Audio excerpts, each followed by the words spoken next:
got 42 people in here at the moment, and so what? We'll go ahead. I'll give you a little introduction into Glenn, and then listen to his great presentation.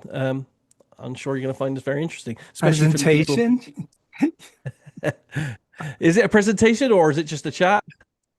Uh, I thought it was going to be a Q&A on Damocles and like stuff. So yeah, but I mean, no worries. For the people that don't know, that didn't go to the Enigma Con, we might need to get you to give a little bit of a description of the project for them. Can do. Excellent. Okay, so as you guys know, our guest is Glenn Wheaton, Sergeant First Class U.S. Army retired. He's the co-founder and president of the long-running non-profit Hawaii Remote Viewers Group, or HRVG. I can't remember how many years it's been going now, but it's been going, I think, since 96, 97, is it? 96, August 96. 26, 1996. Excellent. So a long time there. Mm. He's a retired military intelligence professional, having served in the Army Security Agency and later in Special Forces. And Glenn is also a past president of IRVa and is also president of the HRVG. Now, at EnigmaCon a few weeks back, Glenn presented a project that had many people discussing in the Discord chat rooms afterwards. And it was suggested there that we try to get him on to share this project more to you guys and, to the general public at large. And to generally allow you guys to ask questions on the project, and also, about HRVG and their methodology and anything else you want to ask. So that's brought us to where we are today. So, I want to welcome Glenn and say thanks for agreeing to share this information and to chat with us. It's great to see you again. And I think I definitely am, but I'm sure we're all looking forward to what should be an interesting night's chat on all topics remote viewing. Well, thanks a lot, Daz. I know a lot of you people in here. Miss Denny, I remember you from way long back. Uh, See some There's of a our folks in here. Yeah, yeah. There's a lot of common faces there. So let's canvas these guys for questions that should break us into something we can expand on. So yeah, guys, if any of you have any verbal questions, as I said, stick your hand up or just chime in right now. Or as I said, stick the other ones in the chat window. I'm going to open that up now so I can see that if they come in. Can we get an overview of your Harlequin project, Glenn? Sure. Oh well, or Uh, Brian's got a question. If Brian wants to kick off with your question first. That was my question, just for the guys who missed it. Yeah, yeah. hmm, okay. I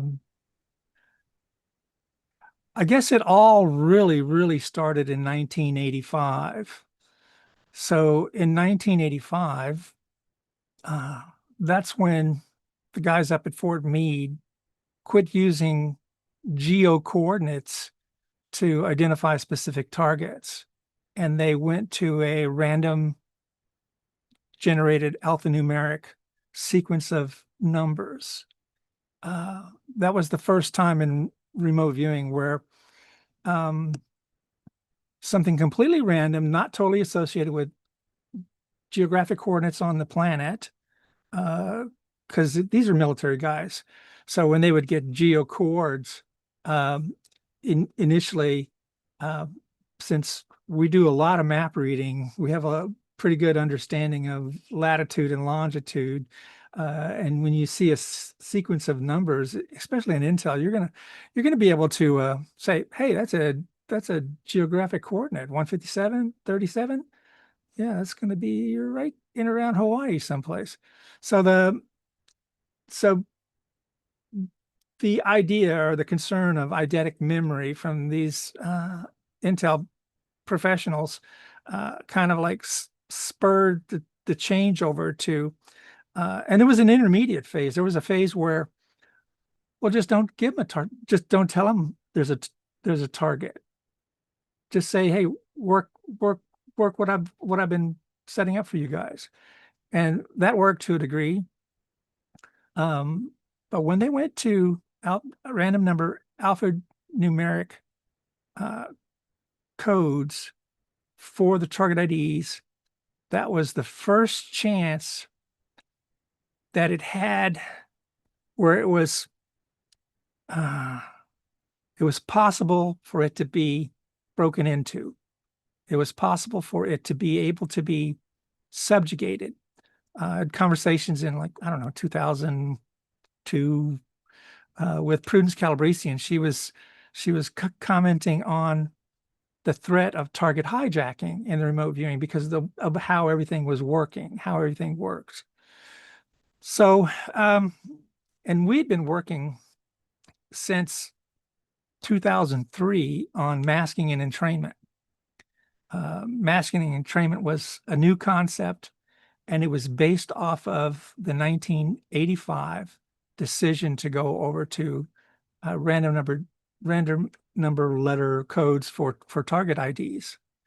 So the first statement that you could say is that first random numbered target identification appended to a target and put out to remote viewers was the first time a mask was used in remote viewing. The target ID itself became a mask. It wasn't anything geo-coordinated. It was just something random. It could have been a picture of a potato. It could have been a potato. Potato could have been the target. Q, with the target being a watermelon.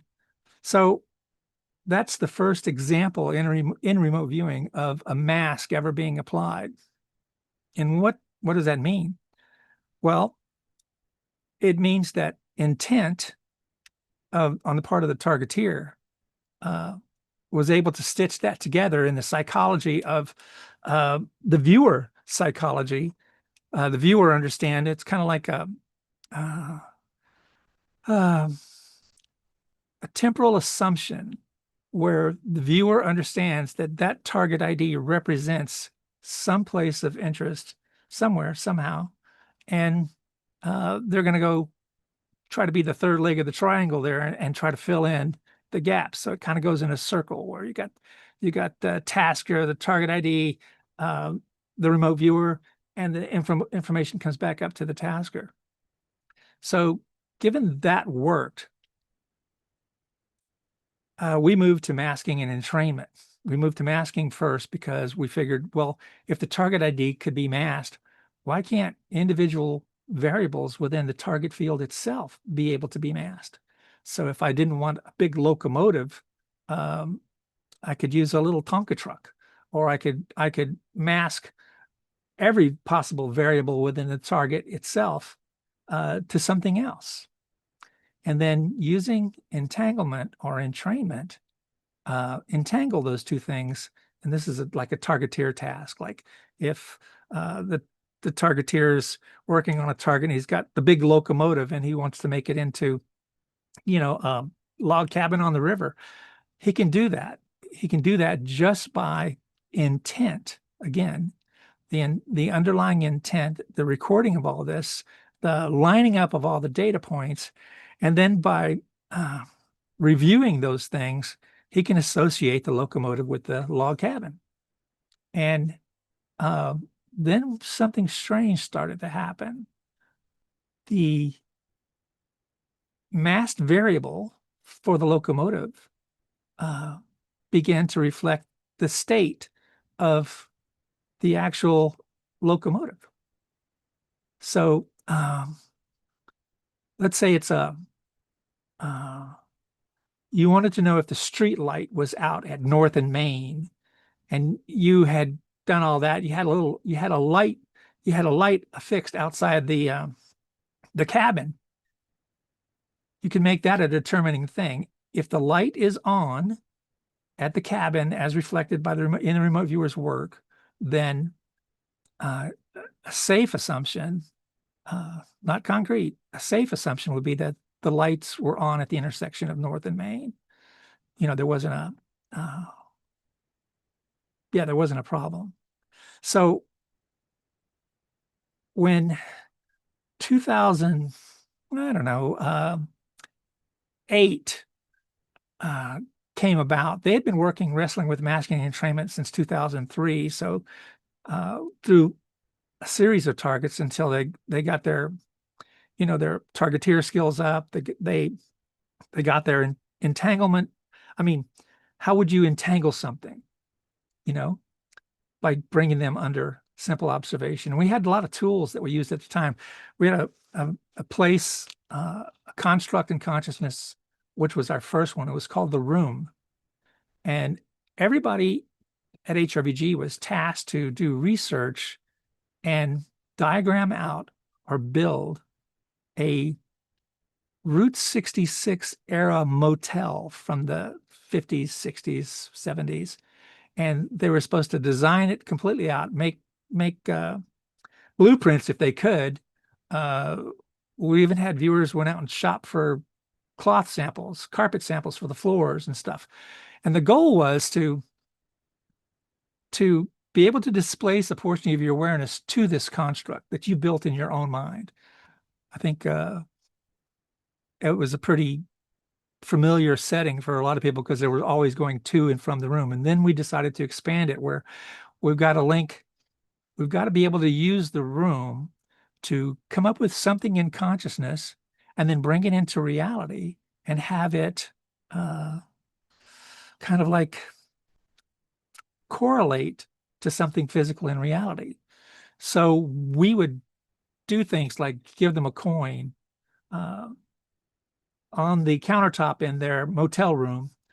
They'd have a coin, and their job was to go to the room, get enough awareness of the surroundings, the air conditioner, the TV, the bed, the little kitchenette, the bathroom, and then they go to the counter and there's a simple coin, and they flip the coin and rapidly grasp whether it was head or tails, and then immediately leave the room, open up their little book, write down tails and the time, and then go walk directly over to the newspaper and open up to a specific page and look at a specific stock, and then write that stock price at that time in the book.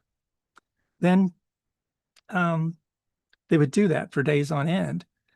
And then what they would do is they would tabulate the information to see at what point those two different things, the coin flip in the room in consciousness and the physical price in the newspaper for a specific stock, Sperry Rand Univac, and then they would look for the point at which they began to correlate with each other, where one would become a mirror for the other. So that was the concept there. And sometimes, and it's more complex than that, because sometimes you would physically have to have the two data streams and then run them up against each other from top to bottom to see points where they correlated, which means there was a time quality to this. So while your actions in the room and your notations on the stock were not good for that day, it might be good for 3 days from now by just manipulating the data. Your subconscious doesn't really know how you see or how you perceive beyond sensories. So it may not know. And at the point of any correlation, you don't care whether it knows or not. You just know that if I do this, an example, first one we ever gave was to Deborah Duggan. She was tasked to go out in her front yard. She's got lots of trees, her front yard, and use a big ribbon to square off a block in her front yard. And then every morning she'd get up, feed the chickens, and then she would go to that square and she would count the number of leaves that had fallen there from the night before. And then she would write that down, then go to the house, open up the newspaper, go to the stock page and look at a specific stock. Now, that correlated really fast. And then we discovered something when we started doing roulette experiments at HRVG. We discovered that given the game, and we won many times, like a lot, that because of the tactic that we had used to play roulette, that the only explanation for our success was that consciousness was cooperating. Consciousness was cooperating with us while we were there. So that meant, you've got the table, the wheel, the ball, the croupier. Green Valley Ranch, the last time we did this exercise in Las Vegas, they couldn't beat us. We were winning 5 out of 9 rolls. I mean, big rolls. It got to the point where we went through 3 croupiers, and then finally they sent some guy out in a checkered suit with a little bow tie, looked like a clown, and he had like a little foo-foo bag, a jamba bag, and he was dancing around while the wheel was spinning and the ball was dropping. But still, they had a big plexiglass thing around the wheel so nobody could interfere with it in any way. But there was a little cutout at the top, and our last roll, the croupier dropped the ball, the wheel was spinning, the ball flipped up into the air, went outside that little hole, came back in, and then hit our number at 38-1. That was pretty good, but they wouldn't pay us on that because the ball had left the table. So what we see is that there is a willingness in consciousness to cooperate with you. Whatever you're doing, if it can figure out how it can help you out, it will, and usually does. So experimenter's effect, observer's effect may come into play, but for the most part, roulette showed us that consciousness will cooperate with you. So then 2008, Dick built Tanner Dam, which was presented at the 2009 IRVa conference. Now, he spent like 6 months on Tanner Dam, and very intricate, lots and lots of notes. He had generally linked this to stock market predictions, where every aspect, literally every aspect of the target had been entangled with some aspect of the stock exchange, and the position of people in different places also indicated whether or not it indicated a rise or a drop in the water levels, or whether or not the dam, you had overflow, those types of things. So that was fairly successful. And Daz was a viewer on that. And I guess it was 2017, 2018, Daz, when you replicated, which you replicated that? Yeah, I'm just having a look on my website here. I think it probably 2017. Yeah. Yeah. So 9 years later, Yeah. basically, you kind of like rolled that in your head for 9 years. It played on my mind all those years. Yeah. So it was at that time, 2016, 2017, we had a guild meeting in which I told the guys that actually, I think I have a video clip of that meeting I can play, Daz, if that's cool. Your mouse moving. You're muted. Sorry. Yeah, you can. The share screen's on, so you can do that. But I think when you play videos, there might be like a little thing that says optimize for video on there. If you bear that in mind. We can try that later, then, if you want. It's basically got everybody together and said, okay, you guys been pumping along the railroad track all this time, and thinking about 2009 and the IRVa conference. And I'm going, but what have you guys done lately? I mean, does every little innovation within the remote viewing community, any deviation from the normal fare of remote viewing, have to be forced, have to be pushed? So I told them basically get off their ass and come up with what's next, what's new. And then I remembered something I saw in the 70s called Conjuring Up Philip. Conjuring Up Philip never really successfully debunked, but basically the story of the Canadians, a Canadian Cyclical Society that had got together, and they had created a guy, Philip Aylesford, kind of like medieval times. He was somebody of merit. They'd taken a deal of time of writing out little stories about every aspect of his life. So, and then every week at their meeting, they would go over something, or somebody would introduce something new regarding Philip. I'm going, there's no difference between that and the room. They're building a room. In this case, they were building Philip. And then what then happened was, after at least a year of trying to conjure this guy up, he suddenly began to affect the environment from which he was built by the people that were there.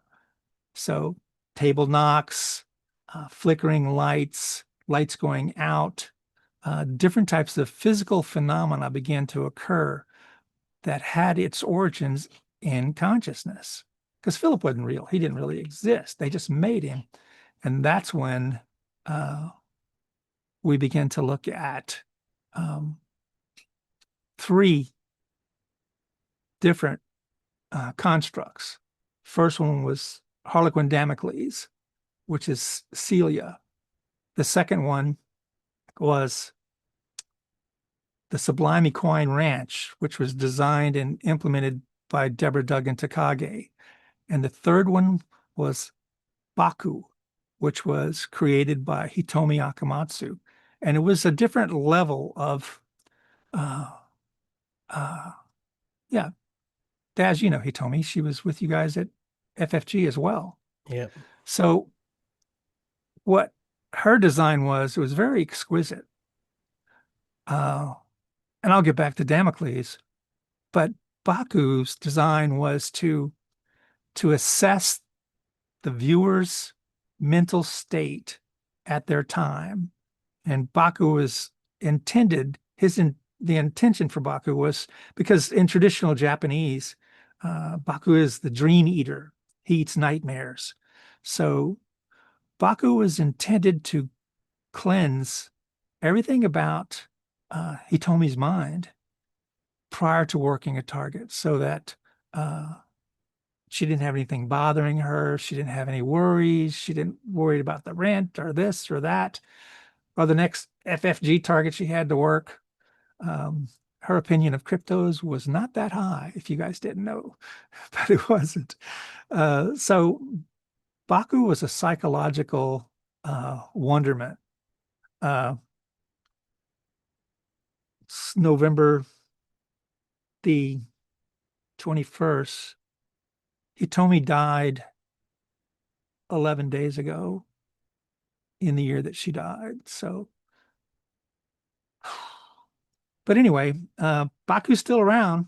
I mean, I use him. I don't know if anybody else does. Maybe just the people that are aware of it. But Harlequin Damocles, when I designed Harlequin Damocles, I went all out, like full intel on it. Every possible aspect of any aspect of the entity was included. Massive adjustments to Greek mythology, had to make it so that I would believe in it. I mean, a lot of people know Greek mythology. So if I say, well, who is Zeus? People they're gonna know. Who is Hera? They're gonna know. Who is Narcissus? They're gonna know. Who is Echo? They're gonna know. So I designed it in Greek mythology so that it could be actually, it would give him the ability to do what he needed to do. And that's why I picked Narcissus and Echo exactly.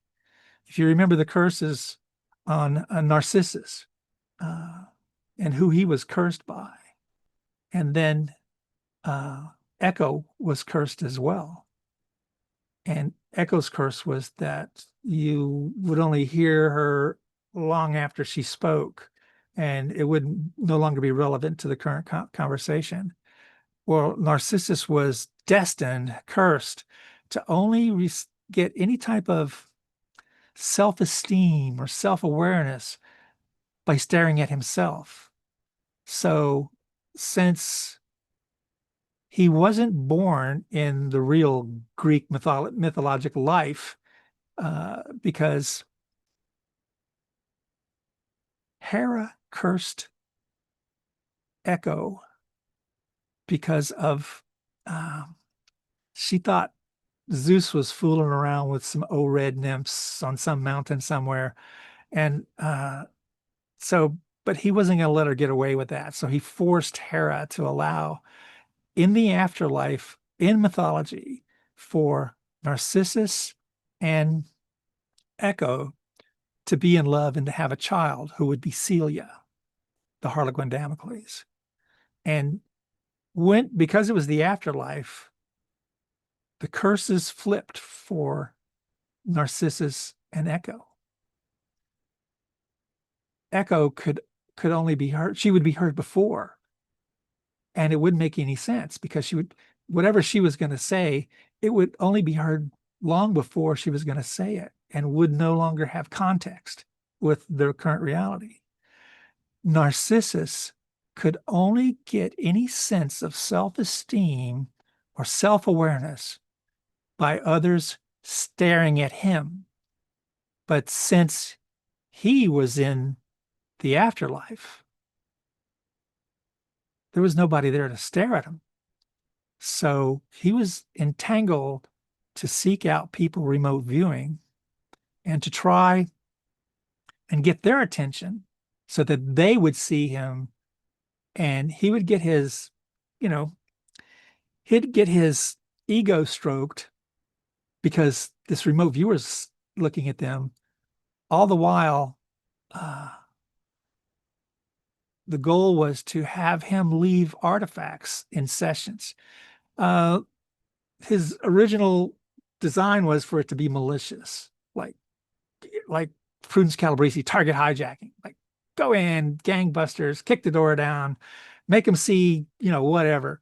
But in this case, it was like just like walking out on Christmas morning and see the eaten cookie and the drunk milk on the plate and the table in the room with the tree.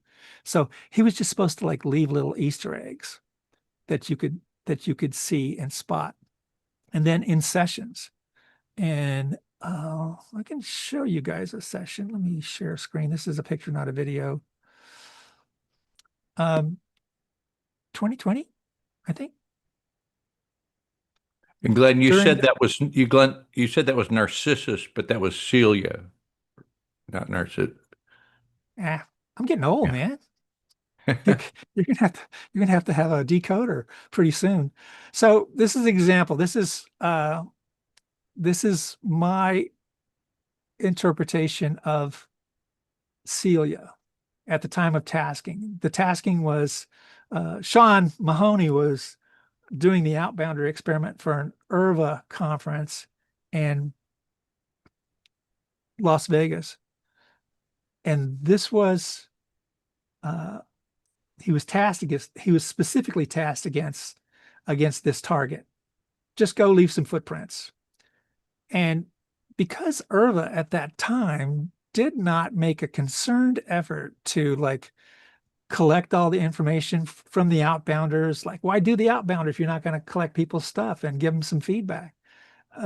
That didn't happen. But as the guys up there going through this, giving the feedback, some people were able to put up screenshots really quick. And this was one screenshot from somebody named Natalia in Pittsburgh. I'd love to find her because she gave a perfect example of what Celia is supposed to do. Leave a little footprint.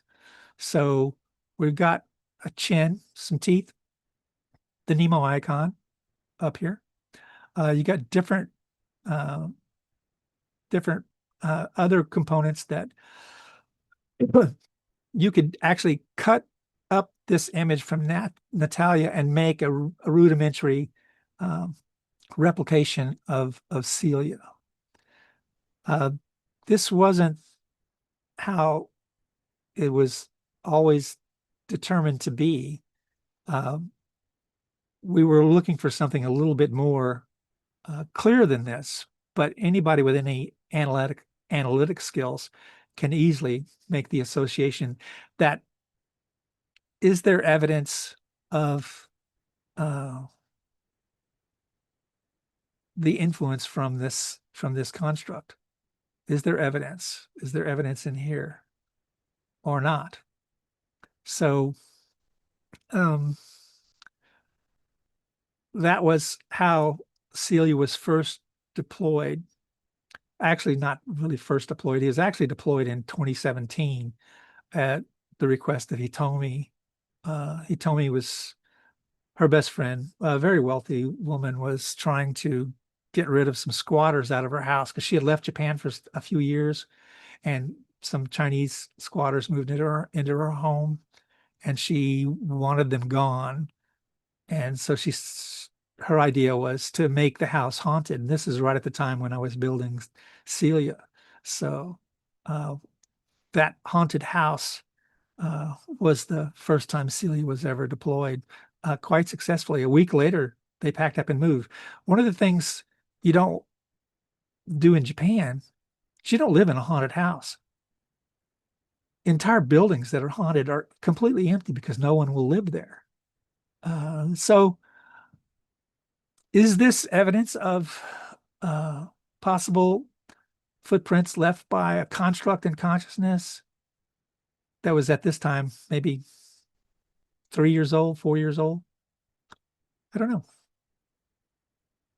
But let me show you the current Celia as he has grown. Let me see. Did I share that?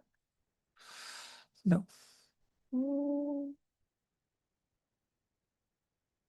Let's see.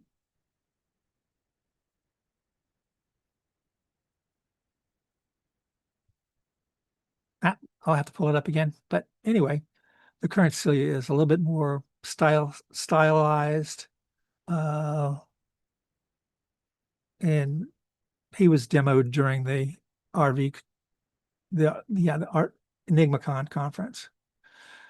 So go back to the Sublime Equine Ranch, basically a complete environment based off of horses. And Deborah's intent was always to have some horses around. And so she would attempt to influence different targets that had been published out in the community to have some kind of cowgirl signature somewhere in there where she could equate it to see how much influence the ranch is big. I mean, Celia's big, but the ranch is huge. Simple rules and simple things. All these constructs are linked with music. They're linked with the basic psychology associated with what it is. They're linked in history in some way. All of them are actually entangled to a live human, a human that's alive currently today. They're totally aware of it, totally understand it. They got the briefing, they signed the paper, so it's basically how we set it up was to be completely as much a part of our reality as we could make it by establishing, core beliefs in certain people and having a standard deployment procedure. Celia's probably been deployed 1,000 times. I sent Daz a picture of some of the imagery that we've pulled from different places. I didn't want to embarrass anybody specifically, but there's a lot out there. So if you look at a remote viewing session, what percentage of that session is target relevant? 20%, 30%, 40%, 50%?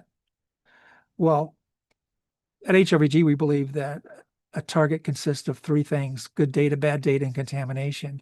And contamination is everything else that's in that package that's not bad and it's not good. It comes from someplace. It comes from the human mind. It could be about something you're going to be doing, some yeah, later sometime. But in the contamination, that's where you'll find the Harlequin footprints. Or I don't know. So let's go some questions because there's some more stuff Yeah, we could we could have a break question out. from Josh. If you want to go for it, Josh, got your hands up. Certainly. I apologize in advance. I have a bit of a head cold, so I may be hard to make out. Uh, I feel like this idea is very fantastic. It's very interesting work. I'm very glad to see it again. It reminds me a lot of what in occult traditions we call egregores, this idea of a thought form that's shaped by the collective beliefs of a group.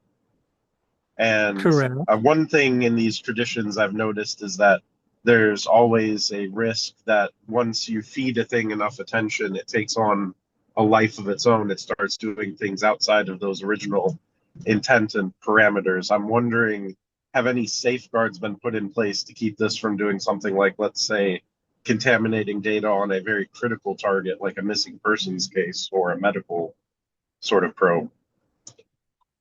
Well, in its construction, it has that capability, but you would have to put a lot more resources into it. I intentionally kind of like diffuse this down to where it would play in the contamination zone of any session. It wouldn't, and we've never seen it take over anything. But you ask yourself, that image I showed you that Natalia had done, wasn't that intrusive because it was just a single page of data. I don't know why IRVa didn't show all the feedback for all the people that had obviously taking at least an hour, 45 minutes to come up with data for it, but IRVa didn't publish that. Made no attempt to even capture it in any kind of a way so that anybody would hope to get any type of feedback, which is, you know, that was just how it occurred. I will tell you, Josh, that it's very difficult to be as dominating in the psychology of the constructs, the remote viewers, the targets. It's a big move to try to just obliterate or spoil or ruin the data. It's a lot easier just to, door knock it and run. I hope that answered your question, man. It does, thank you. And if at any point in the future you're free, I'd love to have you on the Psychic Guys podcast to talk about this or any other variety of topics.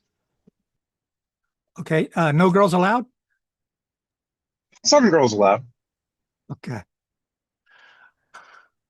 We have a question in before we go to Pablo in the chat thing here from Andy. I hope that now we've moved on 5 or 10 minutes from when you posted the question, Andy, because he said there he's not sure he quite understands the project.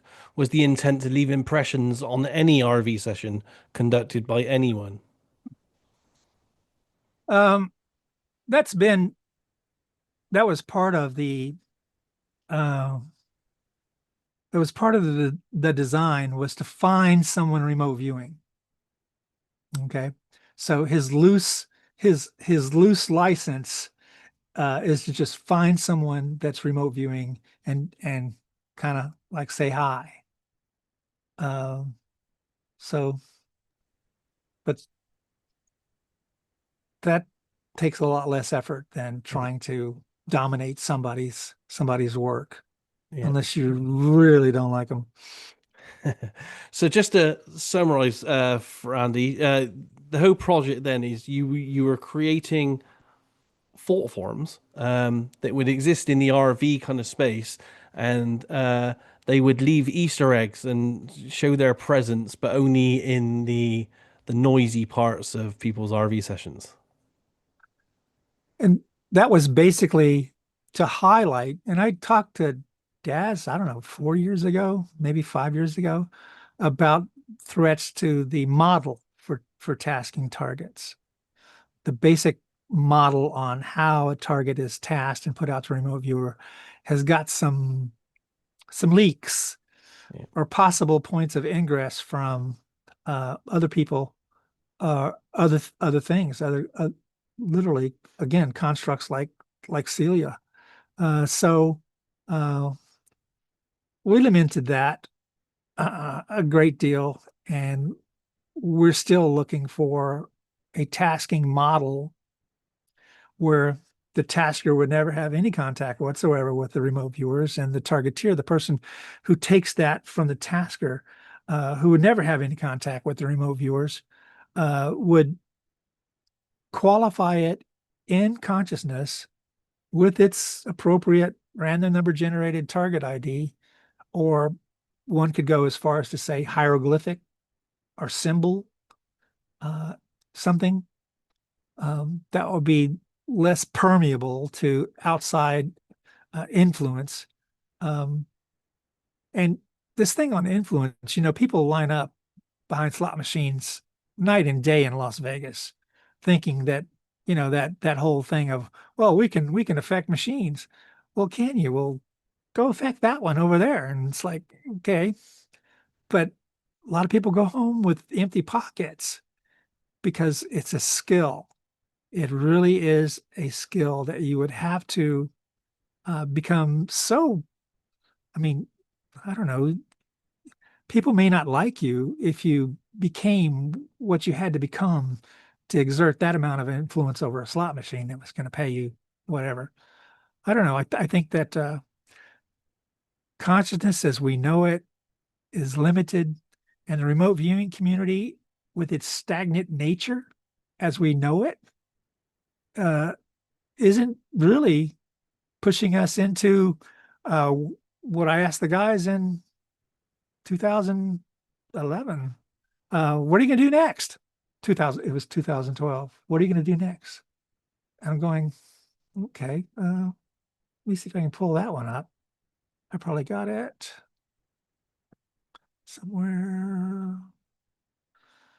Nope, nope, nope. Don't even have that. Oh, maybe it's, I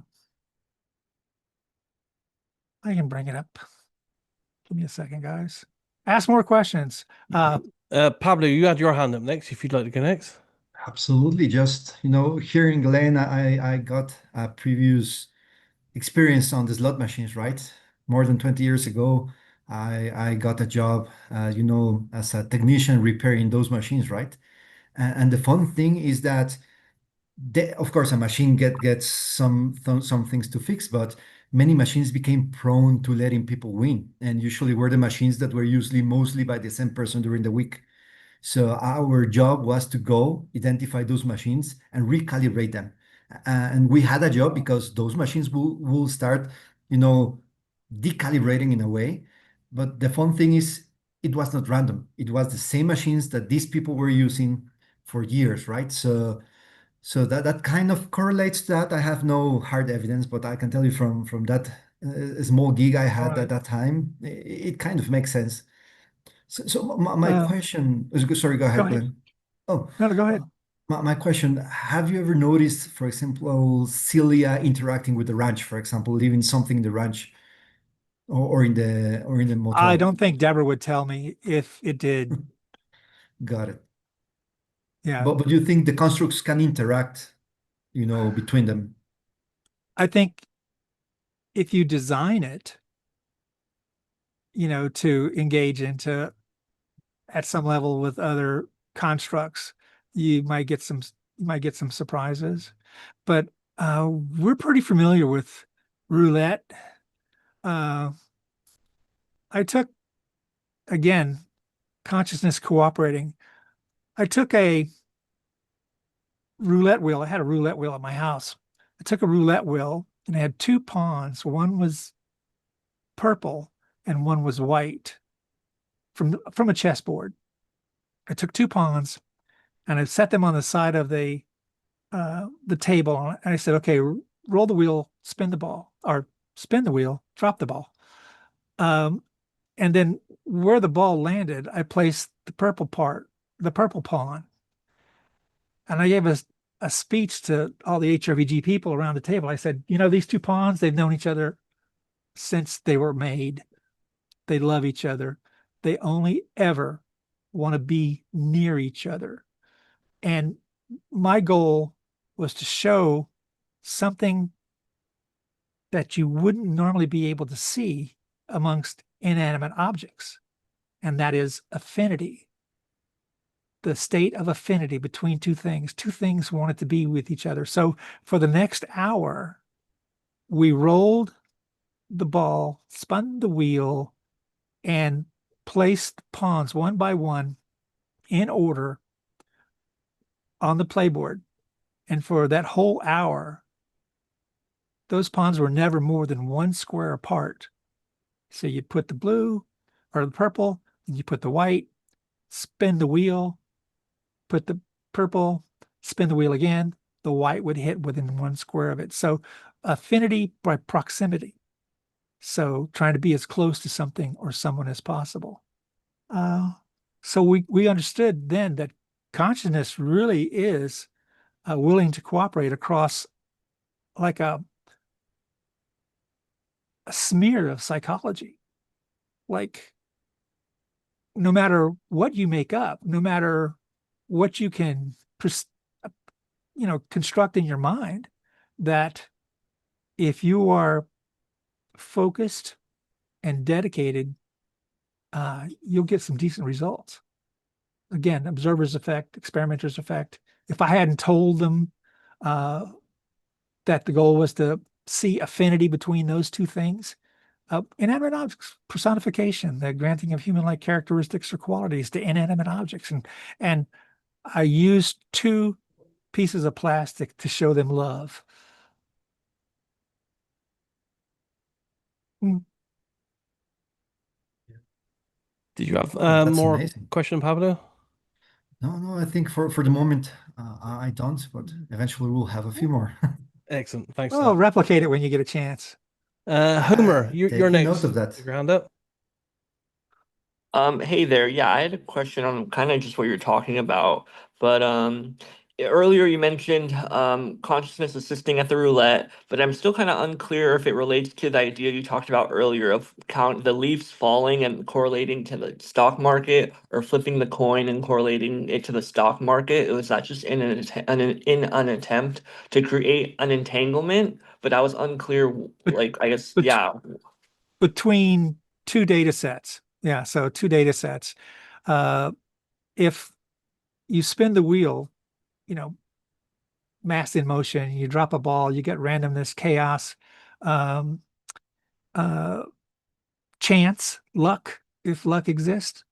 You get all these different things that interact to the final solution, which would be, the 2 pawns being as close as they can be on the table.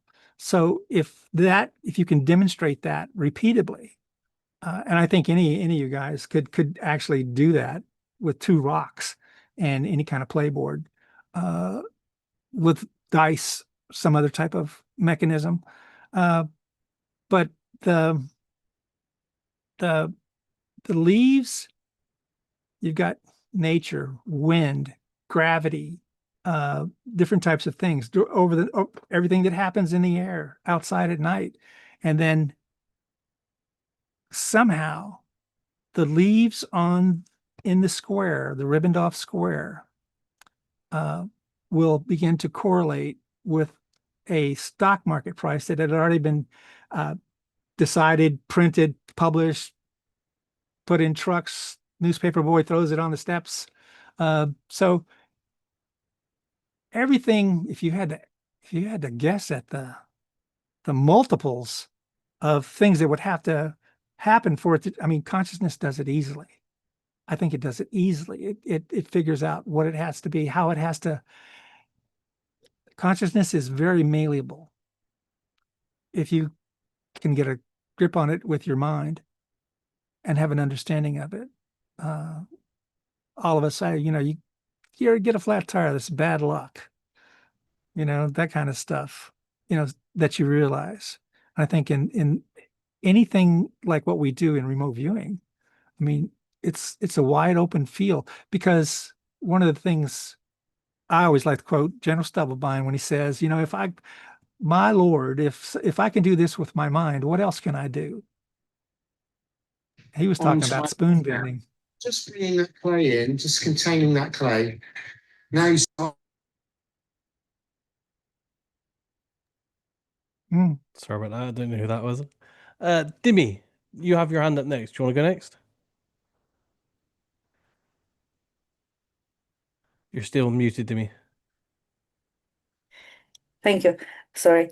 So it is fascinating, and I was like I was completely dazzled by this. But my question is, do you think that the wording, or did you invest emotions when you decided to talk about that poems, that two poems there, you Yeah. invest also emotions, or it was just wording, talk around? Demi, I'm Irish. We can fall in love like that. It's nothing. It's nothing. Yeah, so you do. Yeah, it's that simple. It really is. It's that simple. Only Yeah, if you can see it. Only if you can see I it. have no doubts. In Yeah. my mind exist, this idea exists, but it's absolutely amazing when you see also experimenting with it. So great one. Thank you. Well, I think I'm highlighting the fact that, man, we're stagnant. The community is stagnant. If there's new stuff going on, they're not telling us. If there's new stuff going on, they're not writing about it or not demonstrating it, surely. And I'm saying that, you know, the RV methodologies, HRVG, CRV, TRV, SRV, all the RVs, you know, doesn't mean it's not going to hurt Ingo Swann one bit if one of you guys jump up and create CRV version 2.5 or 6 or 7, you know. Surely we know something, we know more. I mean, look, almost everybody in this forum has had more training than any of the military guys. You've been to Morehouse's school, you've been to Smith's class, you've been to Lori Williams' class, you went to this class, you took TRV from Ed Dames, you know. This was the 70s through the 80s through not the 90s. It's 2025. So That's a good point. Yes. you A know, really good so point. somebody should be creating the, you know, the RV monster that ate Philadelphia by now. Totally possible. Thank you. Thanks, Yes, Dimmy. ma'am. Before we get to, I think it's, if I spell it right, Josipa's question. I had a thought when you were talking about this. Now that this is in public and people like ourselves are here discussing and thinking about the thought forms, do we have any influence on the thought form? Do we make it any bigger? Can we make it do things, or is it still kind of chained to the creators of the thought form? I think it's kind of like a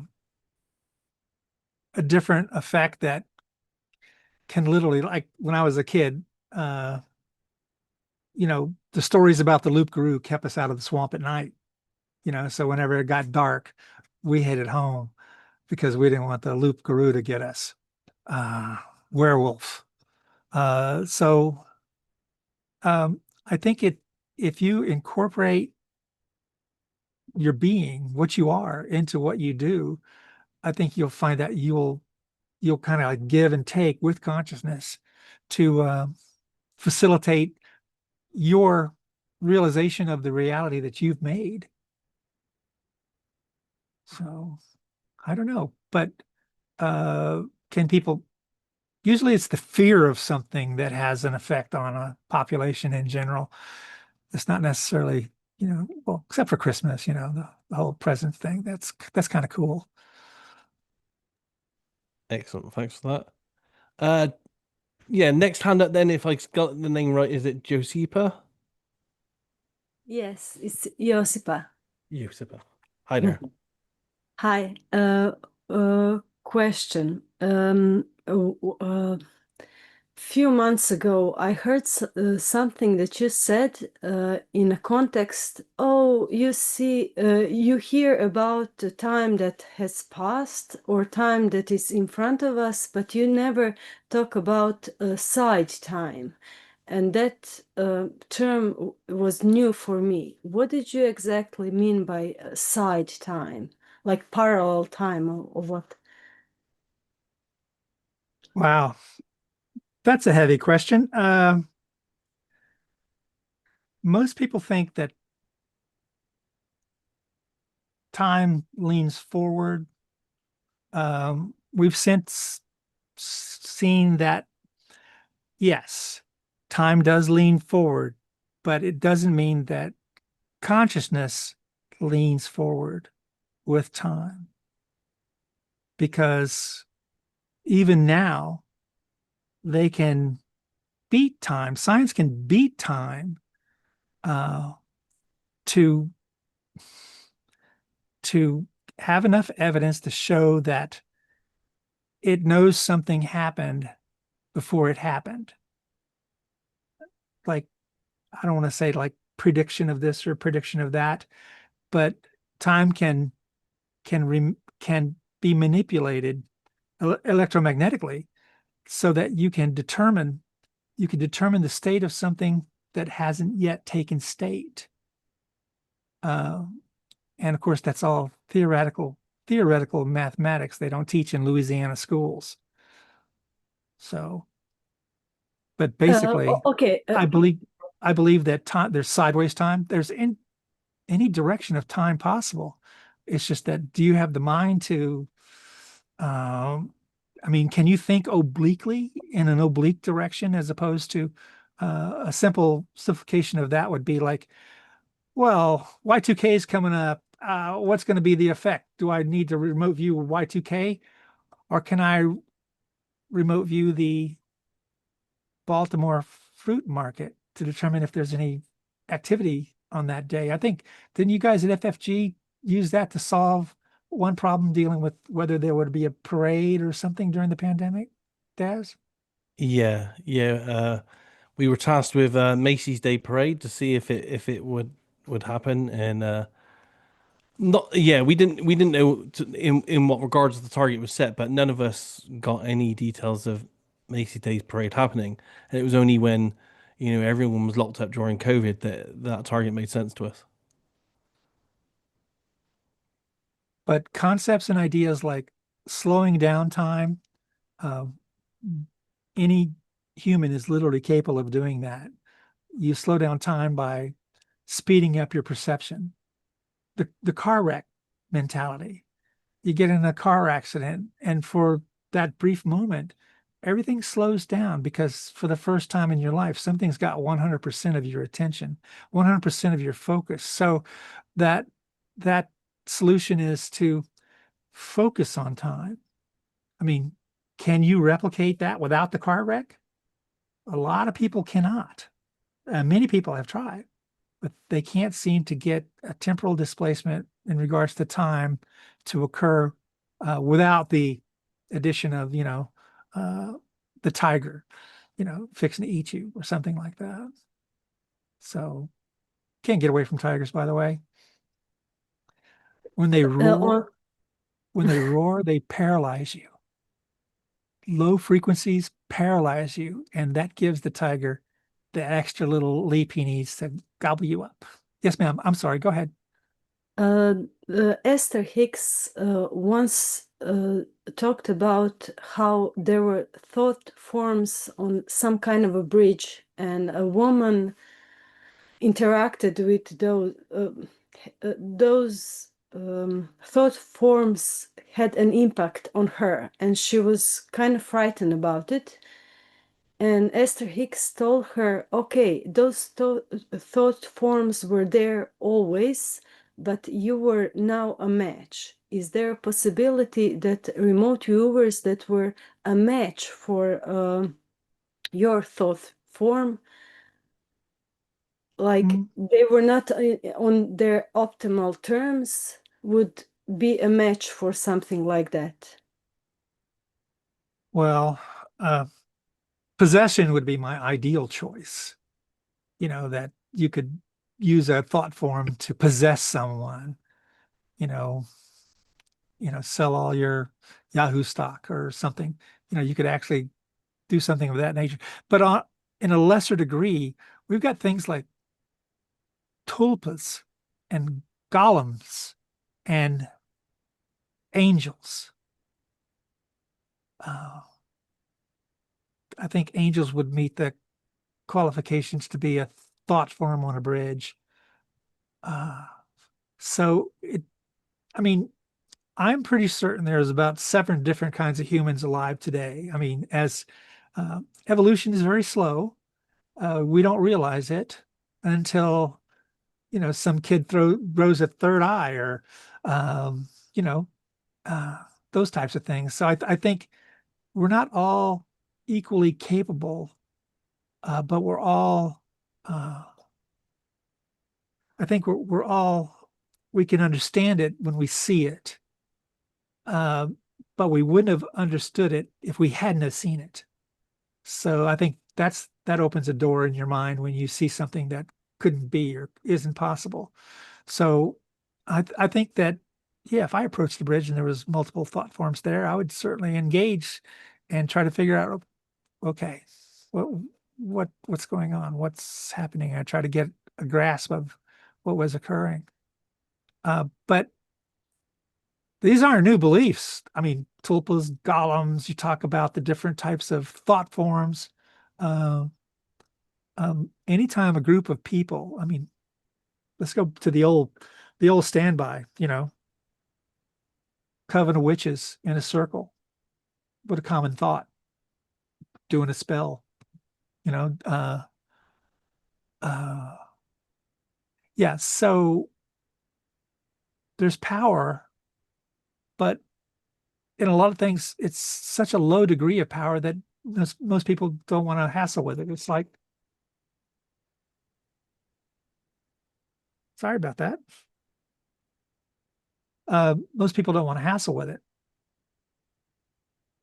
because it's not worth it. It's like, I want to catch a marlin. I don't want to catch a minnow. So, but there's little things that go on like that all the time that we just ignore because how many times have you walked by a penny when you were a kid? You'd have snapped that puppy right up, but not today. You can't be bending over for a penny.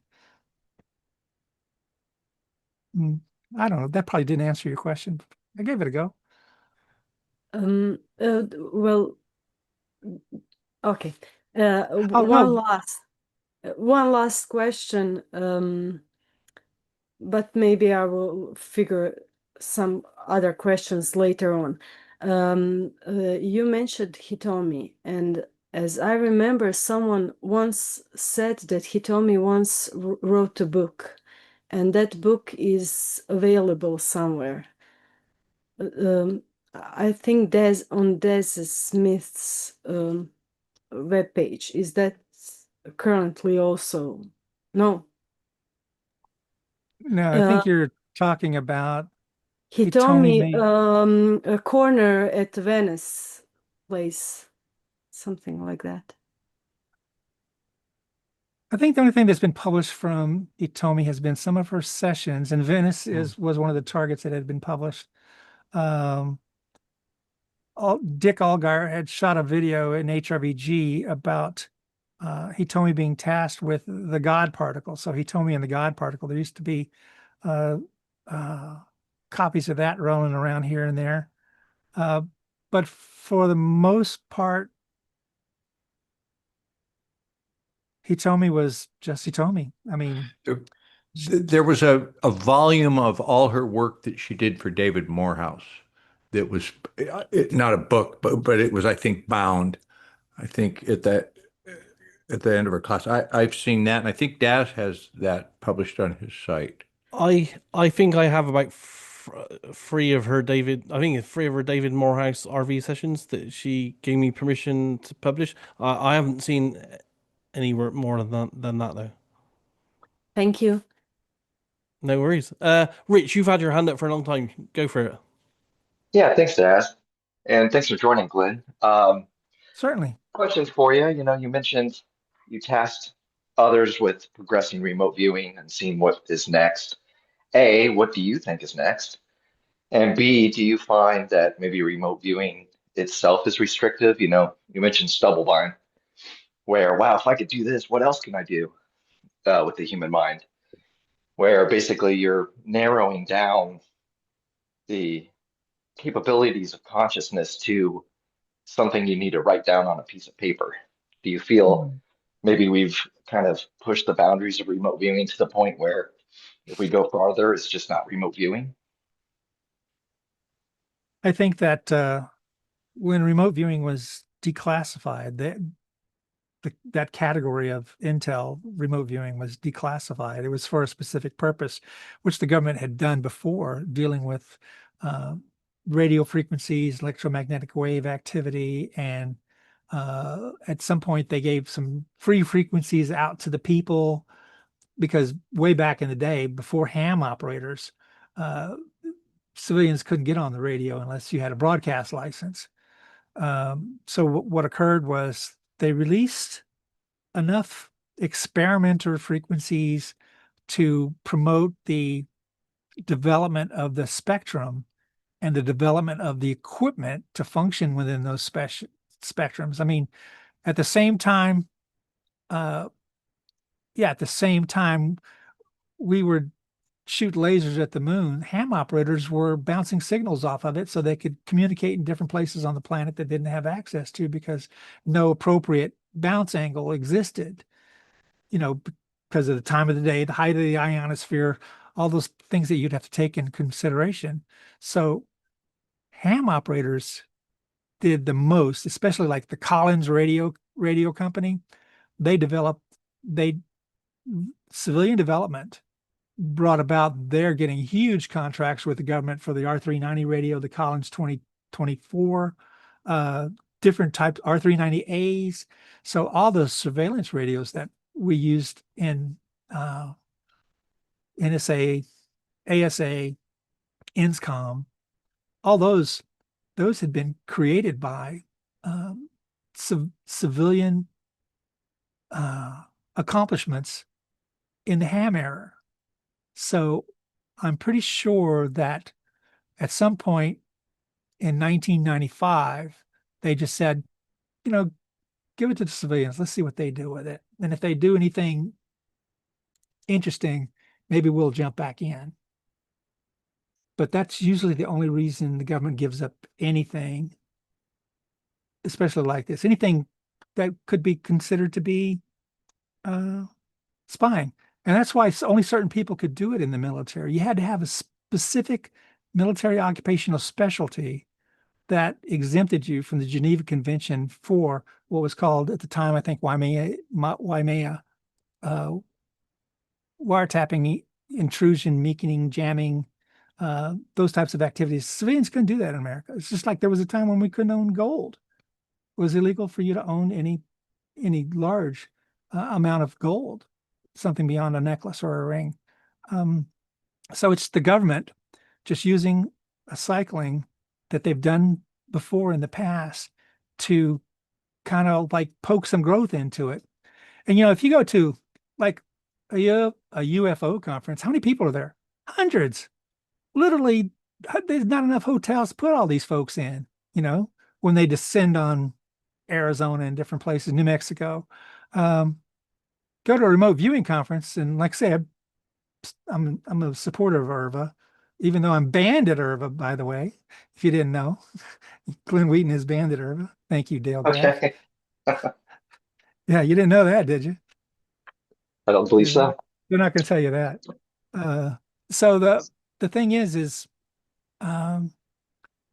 nobody promotes growth. You go to an IRVa conference, how many vendors tables are there? There's the guy that sells books.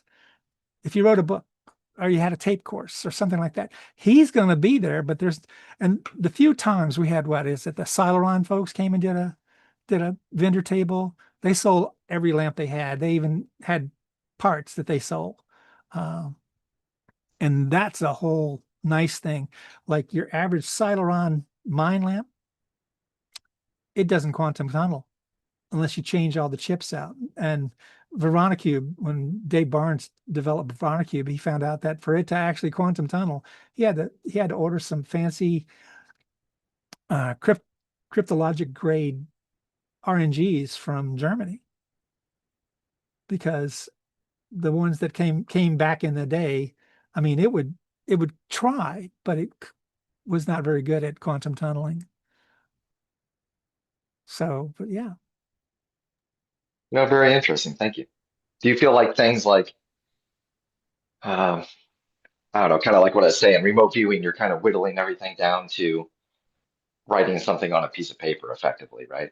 And, you're kind of Right. alluding to maybe some technological frequencies or something that could aid a viewer. I know there's been some talks about that. Is there anything else that you see Drugs. on the horizon? Well, it's how you look at this community. Uh, a guy logs in and plays a game, Minecraft, and they go, "Oh, they're worried about the creepers coming up behind him and blowing up." But what about the guy that went into Minecraft and built, using the available materials in the game, built an 8-bit computer or a photo projector where he was able to play movies in Minecraft on a game screen in a game? I'm going, okay, that guy looks at things differently than the guy that goes in there and wants to bonk some creeper on the head or dig some gold or something. But yeah, it's how you look at this community. Like, everybody in here's got a brain, got a mind. Don't think just what you've been instructed to think over and over and over again. Try to push it. Try to make it better. And Brilliant. that's Thank probably you. why there's 50 zillion different RVs out there. Daz, you got a list on there? I looked at that list. What was it on? Some guy, I think John Cook, was displaying your list on some program called Night Shift. And you've got this one chart in there that, geez, was just packed with derivations of CRV, Yeah. different RVs. And I'm like, God. So there's high interest. So when you guys got to say, "Hey, Paul Smith, why don't you step aside while I do this?" That's rude. Don't tell Paul I said that. We're buddies. We're Yeah. friends. Like, we talk on the phone. No, I appreciate the answers. Thank you, Glenn. You're welcome.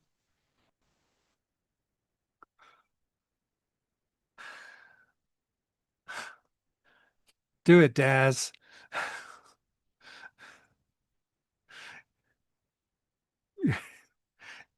You're muted, Daz. Oh, sorry, guys. Sario, you had your hand up for a while, Rose. Oh, Rose, I Yes, remember I you. did. Hi. You do? I do. Okay. I want to say I appreciate all the work you've done. I just think you're going to be studied in history. It's just amazing. This is a very interesting topic. You triggered my autism when you talked about that slow motion experience. And I just wonder if you're familiar at all with the work of Sir Roger Penrose and Stuart Hameroff, who's an American. There are names in my vocabulary in my library, but I have no earthly idea of why I would even Well, remember this. I'll tell you, I've started to wonder, because I believe in God personally. And I thought, well, if God talks to people, what's the interface, where God meets flesh? And I discovered Penrose and Hameroff's theory of microtubules and gamma synchronies. and how the microtubules produce 40, average 40 per second beats of these wave potentials called synchronies. And they're usually 40 per second, 40 frames per second. And that's your consciousness. You're looking at a movie of these gamma synchronies reproducing or producing your perceptions. And it's 40 frames a second, except when someone experiences a very intense experience, like a car accident, or people like creators who suddenly experience the whole symphony at once. They don't get the symphony one at a time. It's just all there.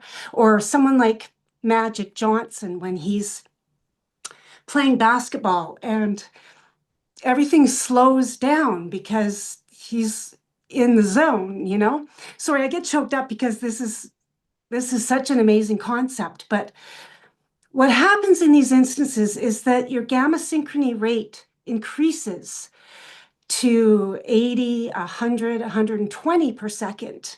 And this is like slow motion film. The more frames per second, the slower things are going to go. So in a way, you could almost say that you are actually slowing down time for your perception. And this leads into a lot of explanations about how IRVa might work.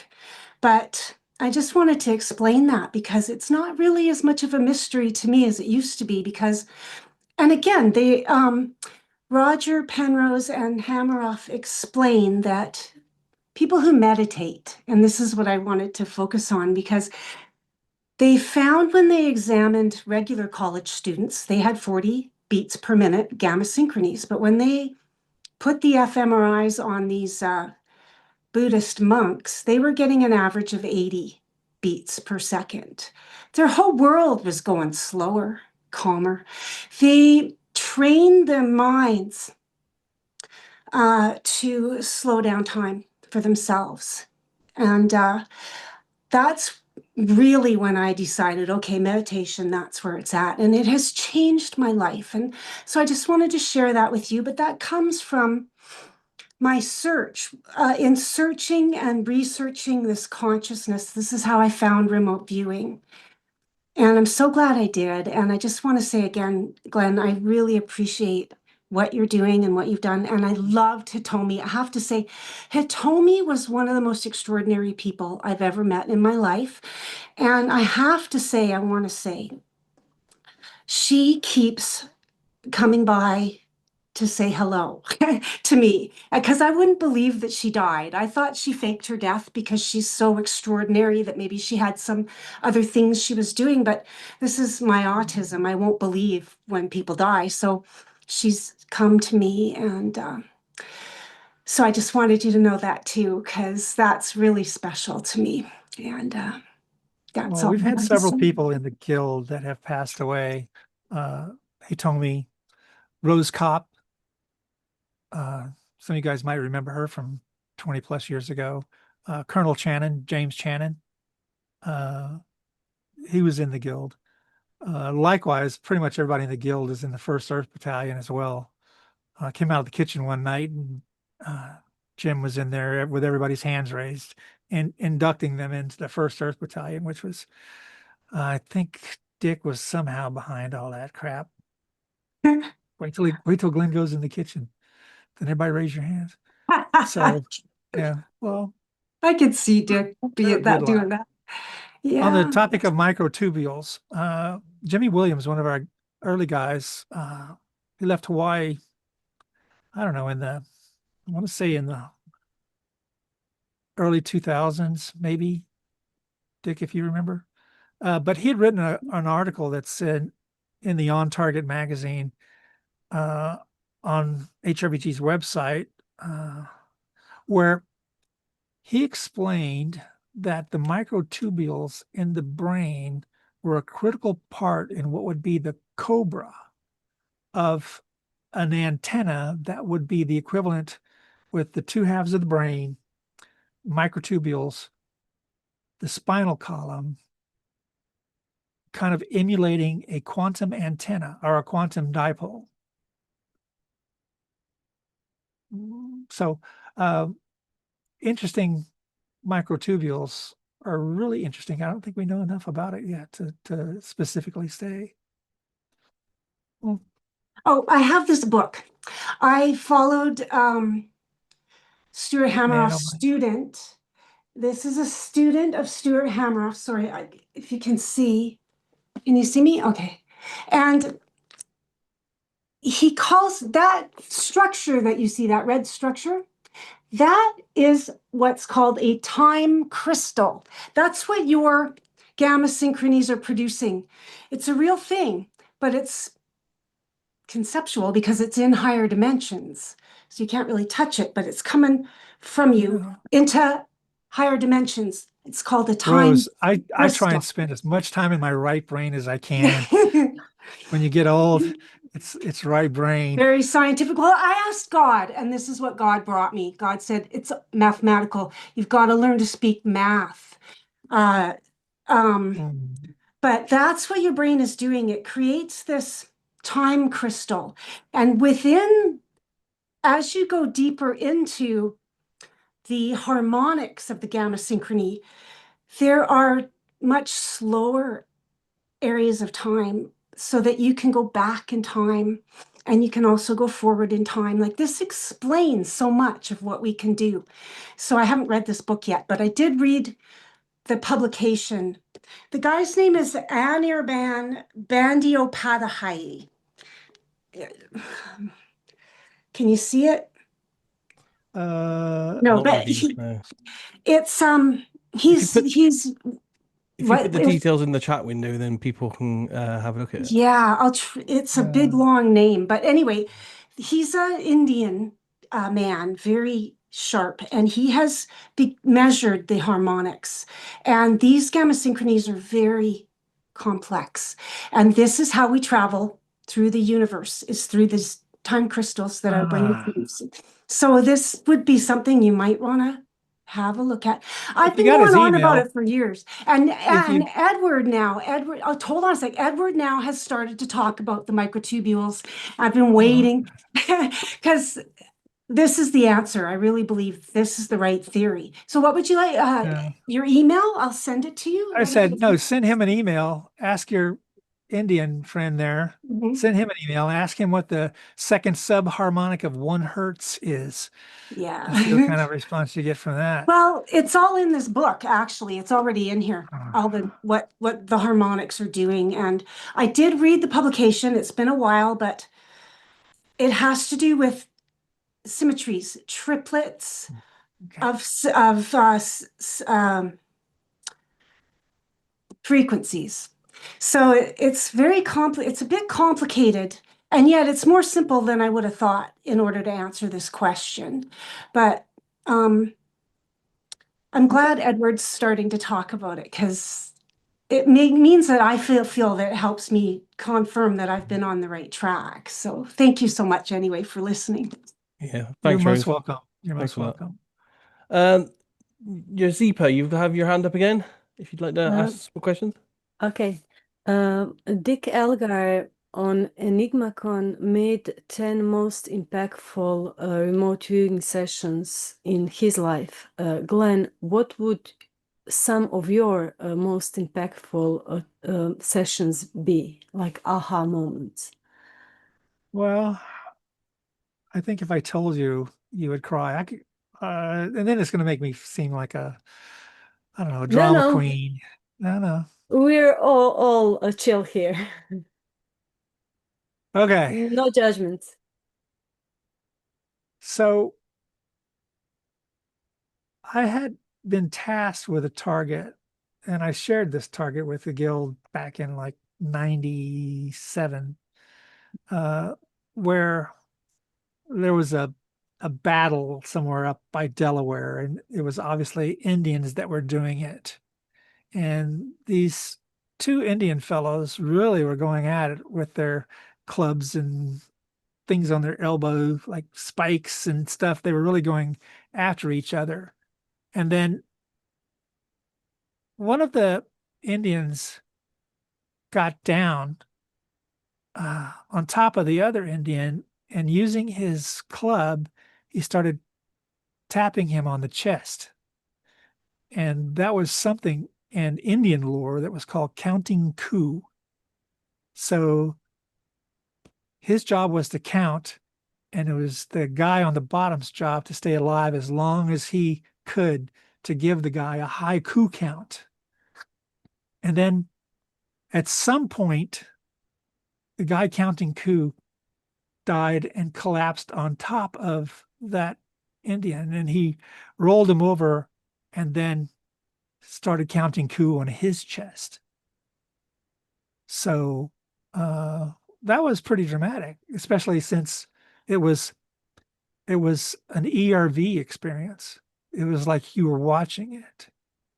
Oh. So yeah, pretty impressive, I thought. But it ran the spans of emotionals and this and that. And I'm going, that's when I really knew that remote viewing is inherently destabilizing. That's why in groups we get to keep each other sane if possible. I don't know about Edward, but we get to keep each other sane. That was like, yeah. Thank you. Yes, ma'am. Thanks for that, guys. And Don, you have your hand up for a while. I try to unmute there. Yeah, thanks, Glenn. I'd like to bounce some ideas off of you with regard to your interpretation of the field of consciousness. So I know Dick sometimes refers to the field of consciousness as, the the one, the all, the everything, and I sort of relate to that. And there seems to be a hierarchy with regard to being able to access that field of consciousness, where remote viewing is one level of access. Some say astral projection is another. But from my understanding, the highest level is out of body experiences, and not necessarily near death experiences where that occurs more as an accident and is uncontrolled. But there are people I've been studying who have the capability of going out of body.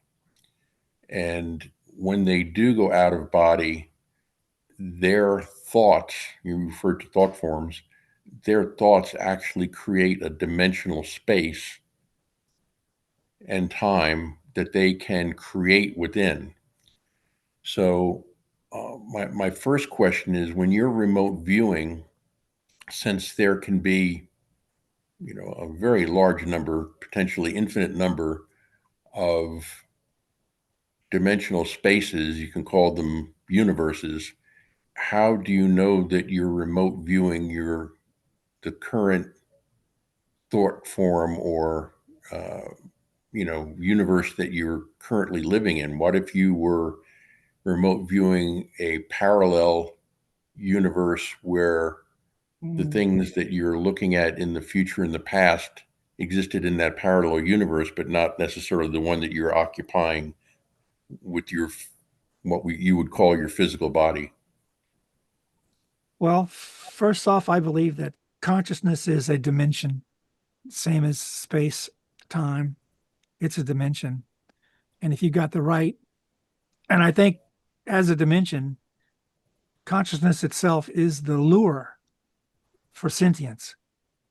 So since consciousness is part and parcel to the fabric of everything, that the earth is under constant bombardment by consciousness all through its formation, its primordial formations, to get something to acquire a charge, a spark, to get something that's not swimming in the ocean to swim in the ocean.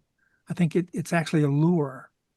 I like the old scene where the wolf in the dead of winter, the heaviest snowstorm ever, is struggling up to the top of the the hill to see the moon and to howl at it because it knows there's something more. There's something more. I think that's an example of how the wolf in its current state reacts to that lure. So it knows there's something more out there. And we do the same thing when we look at the sky. I think that if consciousness is a dimension, then more than likely it's localized. Our consciousness has got a native stomping ground, which is localized to us, our planet. And when you talk about crossing dimensions, one dimension of consciousness to another, an alternate possibility of consciousness, I think it's a lot like, Narcissus staring at his own reflection in the pond. It's appealing. The grass is always greener on the other side of the fence. The cabbages look a little more juicy on that side of the garden fence. So it's how we as individuals interact within the consciousness that we can perceive and promote. And if it's within the capacity of your cerebral housing group to sponsor thoughts on the level of the conception and the possibilities of cross-dimensional consciousness, then I'd say that was pretty sharp. That's nifty as stuff. Mhm. Mm. So along the lines of what Ariel was talking about, so Roger Penrose, he's a Nobel Prize laureate. He and Hawking, came up with the theory of black holes. In fact, he did all the math for it. I'm not sure Hawking was that great a mathematician, but during one of his interviews, he said something, I think it was with Jordan Peterson. He said photons, which are particles of light, do not observe time. And you really have to get your mind around that, because what he's saying, which is absolutely correct, is, according to the theory of relativity, if you have a particle traveling at the speed of light, then it takes an infinite amount of time to move any distance at all, right? So once you understand that concept, your whole perception of space and time doesn't make any sense, because we think of space of time as sort of pre-existing, and then the field of consciousness, which is basically the electromagnetic field, okay, exists in that space and time. It's the other way around. If you understand what Penrose is saying, is that space and time are created by the electromagnetic field. And if there's no electromagnetic field, everything collapses to the 0 point. So we talk about 0 point energy, and what does that really mean? It means that all energy originates, okay, at a singularity where the electromagnetic field does not exist yet. And once you create that electromagnetic field, you create space and time. But because there is no single Big Bang, that's a farce. Universes and galaxies are being created all the time by the 0 point putting out a new electromagnetic field. So that's what I believe the people who perform out of body, or can actually get out of body experiences, they are not existing in this space and time. They're creating their own space and time. And that's why I'm not so worried about Dick Allgire's administrators on this planet, because when you have that capability, you just say sayonara, goodbye. I'm out of here. I don't have to deal with you. Well, Don, thankfully it's an electric universe. Man, if we did not have the electromagnetic wave, and it's still all theoretical, of course, that's why it's called EMF wave theory. Yeah, if we didn't have EMF, you you can't, well, you certainly wouldn't have remote viewing. You certainly wouldn't have life. That's correct. When I said that consciousness is the lure to sentience, it's the reason that the only thing on the planet that could self-create itself to achieve any sentient determination, it's going to be biolife. It happens in the sea. That's your basic planet ingredients in the early days is going to be lots of lava, lots of stuff. When you say 0 point energy, that's difficult for the normally educated person to wrap their brain around, because if it's in this universe, it's going to have I'd love to see something in this universe that was inert, completely inert, that did not vibrate in any way, great or small, whether it was a signal, a waveform. So I have to wrap my head around, can 0 point energy actually exist in this universe, being completely and totally encompassed within some pretty serious electromagnetic wave activity. And do photons have weight? No. Do No. photons have mass? No. If they had mass, they couldn't be traveling at the speed of light. We can go to my background. I'm not mentally prepared to enter any such conversation. Just letting you know. I'm just saying that leads to the question of, do thoughts have mass? Real quick, my background, I'm a PhD plasma physicist with like 50 years of research experience, and specifically in electromagnetics and plasmas. And so most of the things that we were taught, or I was taught in school, are false. Now, whether they were known to be false and we're intentionally being told misinformation so that Dick Allgire's administrators have more easy control over us, or whether we really are simply not at a level yet to understand it. But I'm coming to the conclusion that, okay, so this whole concept of 0 point has been discussed a lot by those people who achieved out-of-body experiences using the hemisync technique. You're probably familiar with that, the Monroe Institute. I am. And I'm also familiar with Journeys Out of Body.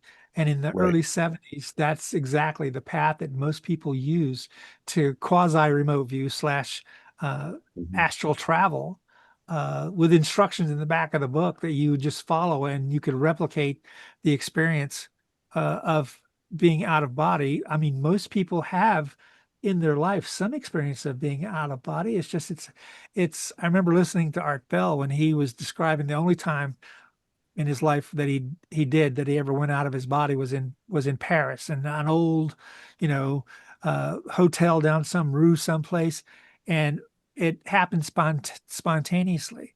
What we've found at HRVG is, if your body chemistry is just right, if you're not too sleepy, not too tired, not worn out, or whatever, if the body is biochemically stable and you got this constant continuous microbursting of electromagnetic waves in and around the live human brain, then you have a sense of self, and then you can let that go and have a sense of no self. I think that's what happens. Then that explains the short duration. I mean, back then we used to believe in the old silver cord. Well, how long can that silver cord go? And they had to get rid of that because it was obviously a misnomer in the Journeys Out of Body, when people would, it would happen during surgeries or whatever, during some type of mental trauma, get you a ticket to the crazy house. I don't know.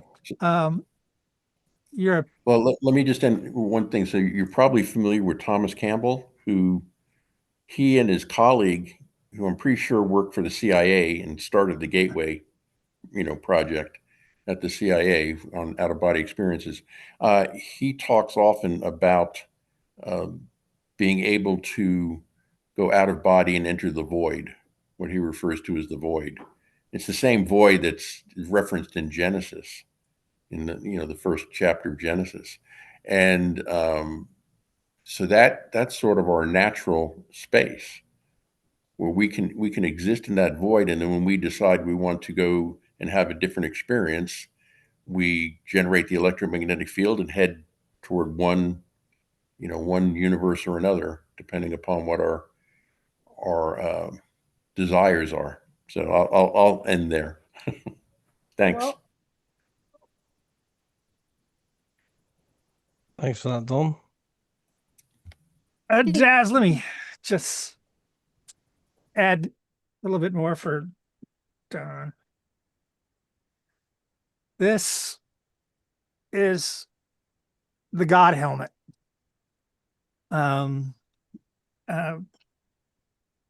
Jonathan's in here somewhere. If you had built by Jonathan Deal to the same specs as the God helmet.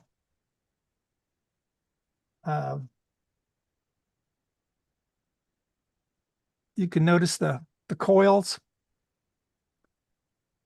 the tech. It's really light.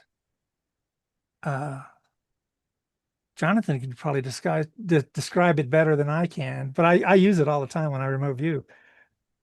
Go ahead, Jonathan. Nice though, right? There we go. Snazzy. He's got a different version now that's full of fancier got stuff. I flatter only get the coils cheap built into stuff. it. Yeah. It's basically based on Joe McMonagle's work when they were signing off on all the CIA paperwork that was disclosed using heterodyne frequencies. And I mixed that science into the same effect of what Persinger was messing around with a lot earlier. And later, there's a Brazilian named Carlos Tinoco that picked up the same project. And in effect, it's coils that are translating, emitting signals, EMF signals from each side and alternating to create a heterodyne effect, which means you have a 3 hertz on one side and a 5 hertz on the other. And when they meet in the middle, where your TPO junction is in your brain, it decodes into a 4 hertz field, which that confusion is necessary with square waves for it to have a good effect on your brain. And that puts your body in a waking REM state. So it produces the juices that dreams produce and allow you to get into that deep meditative state where you can see different imagery. So it's pretty cool. So we have looked at a lot of the tech, but so far this would be like, I mean, if you looked at Persinger's original rigs that Ingo had to deal with, this is much more compact. It doesn't take a whole half a room of worth of equipment to do. There's a couple of them out here. In addition to that, one of the other things that we've been dealing with is trying to get a grip on randomness. While random number generators are like in every slot machine, we've got a couple of, well, probably Barnes has probably put together 7 of these, 7 Verona cubes. We call them Verona cubes. Basically, it tracks everything about your location, time, and it tracks randomness for any period of time that while you've got it running, and it records the state of randomness from multiple locations and sends it back to a server up in Bethesda. So not to replicate, the global consciousness project at all, because our stuff is like super duper uber better. I mean, when Ingo was able to cause a deviation in the output flow of a non-quantum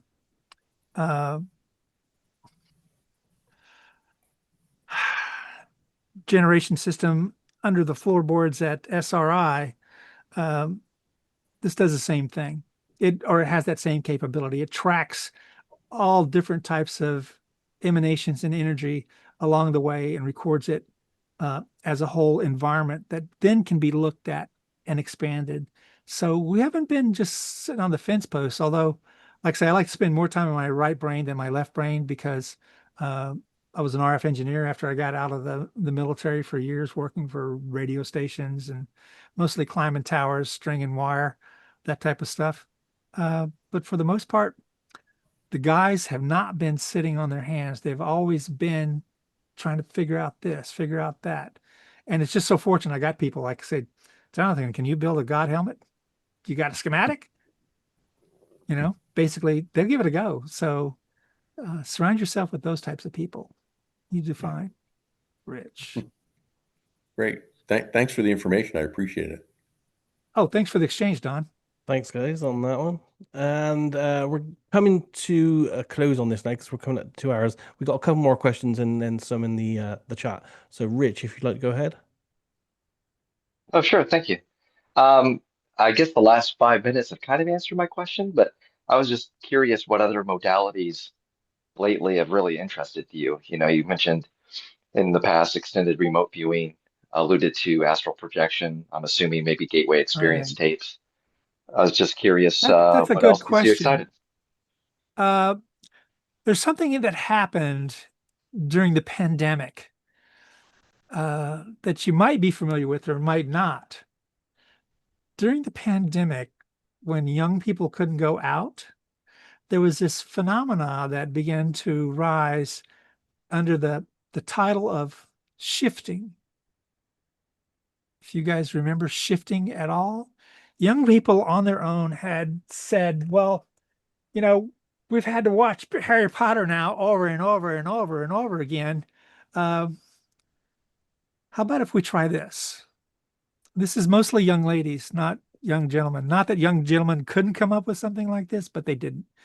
So the plan was to take a scene from Harry Potter and to know it, exactly know it, that whole scene, every nuance of furnishings, of whatever, something hanging in the closet.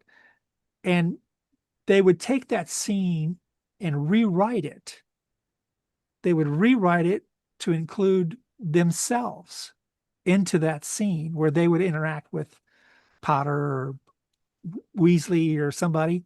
And they came up with this concept of, kind of reminded me of the stuff from Journeys Out of Body, where in the afternoon you'd sketch out your scene, you'd do this, and you'd write it all down on paper. And then later that night, you would go over it and over it and over it.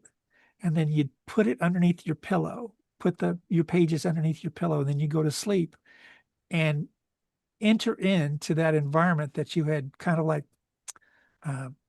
prompted yourself to be able to experience.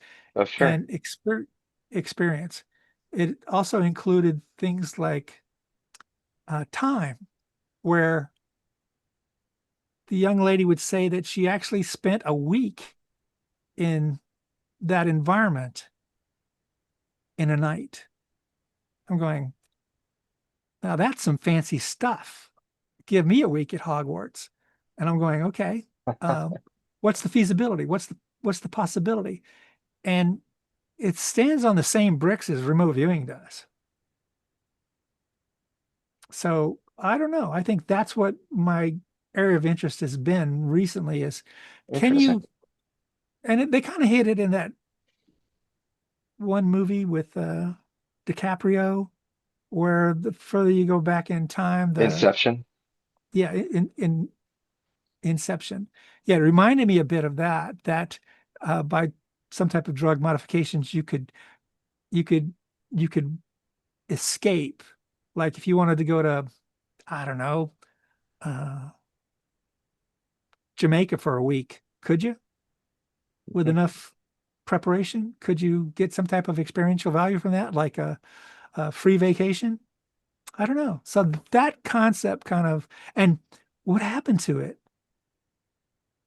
What happened to these young folks and their concepts and ideas? I mean, several of the participants made some decent money off TikTok and whatnot, you know, giving instruction on how to do it.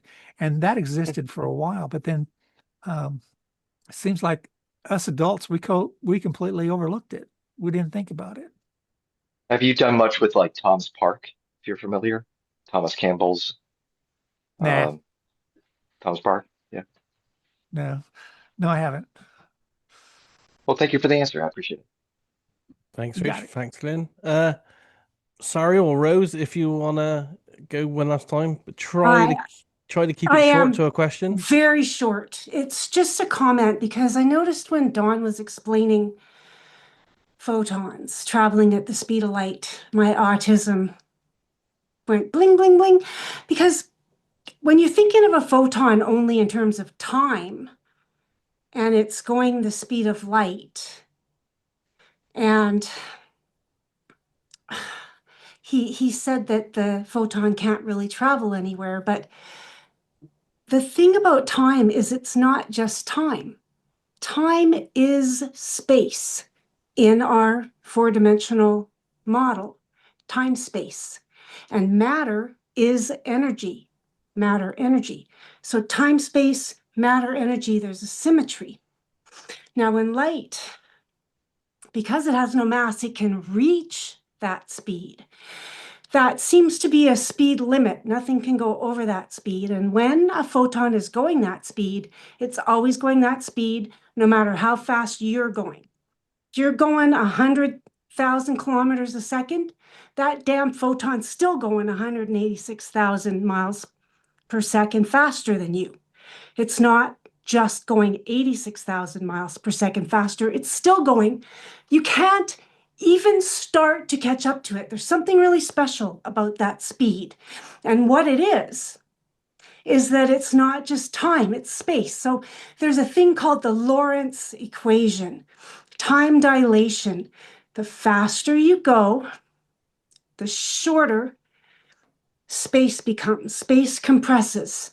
Slower you go, so time dilates.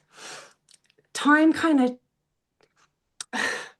as you go faster, space begins to shrink. So imagine at the speed of light, the whole universe kind of disappears. I mean, you can go anywhere very quickly because it's all right there, compressed for you as a photon. That's how a photon can be one place and then suddenly be at the other side of the universe. That is a possibility for photons. They can be anywhere. That's why we have this new science of probabilities, because you can never locate them. You can only measure their speed.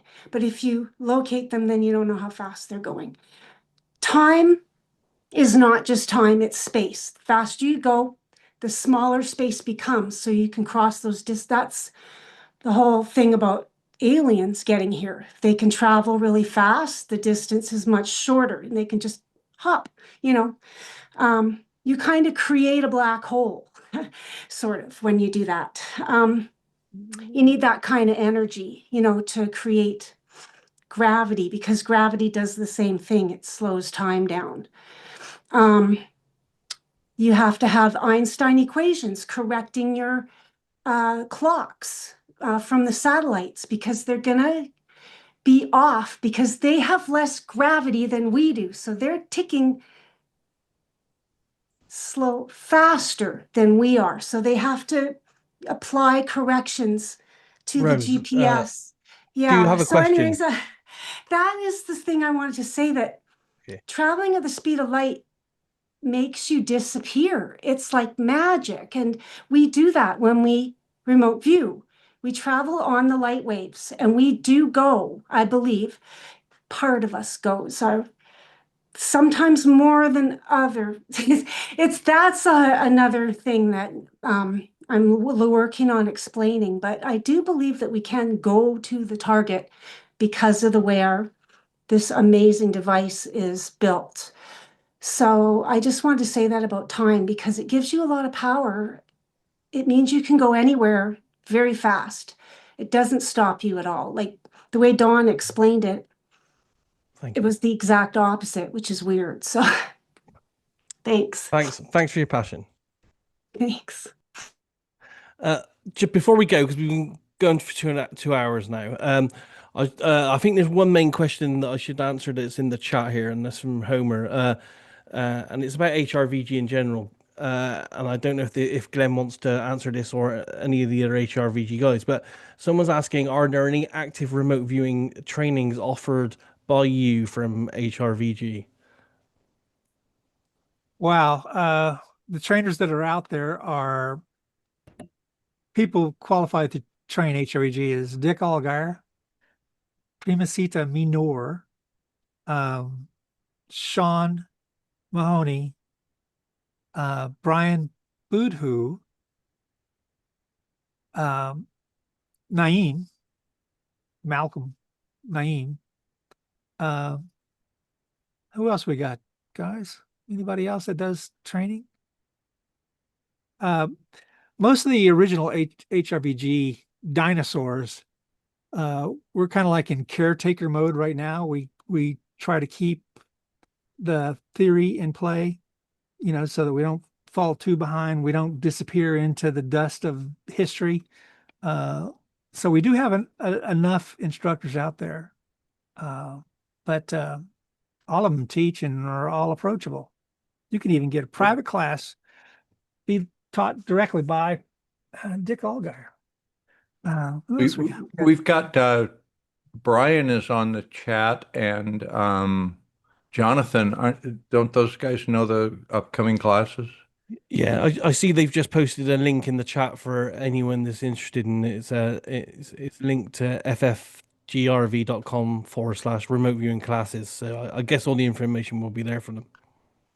Yeah, I wanted to do a selfless plug, but the classes are promoted right now, $200 off for holidays. So if you want to get in now. We have a lot of teachers available. They start January 4th, and it lasts about 3 months. You meet every Sunday at 11 a.m. Eastern for most of the classes. So, yep. Awesome. And what we'll do is, if I can speak to you guys as well, we can get all the details to put in the description of the video for you on YouTube as well. Excellent, guys. Oh, someone just asked what the fee is for that. If someone can answer that. Oh yeah, that's in the chat as well. Excellent, guys, and excellent questions. And I just want to thank Glenn for coming along and being candid with us and answering these questions. It's been very informative, and I hope you all enjoyed it. Excellent, guys. Well, we'll leave it there. Thank you very much. Thank you very much, Glenn. Thank you very Amazing and much. You're welcome. fascinating. Just remember, when it gets dark, get out of the swamp. Excellent, guys. Thanks very much for coming along and joining and asking questions and just making this RV stuff fun and getting this information out there. Again, thank you, Glenn. Thank you, all guys from HRVG and everyone else. And look forward to seeing you guys next time we do this. Thank you, Das, for putting this together. Bye-bye. Have a great weekend, everyone. Thank you, everyone. Take care. Take care. Bye-bye. Namaste.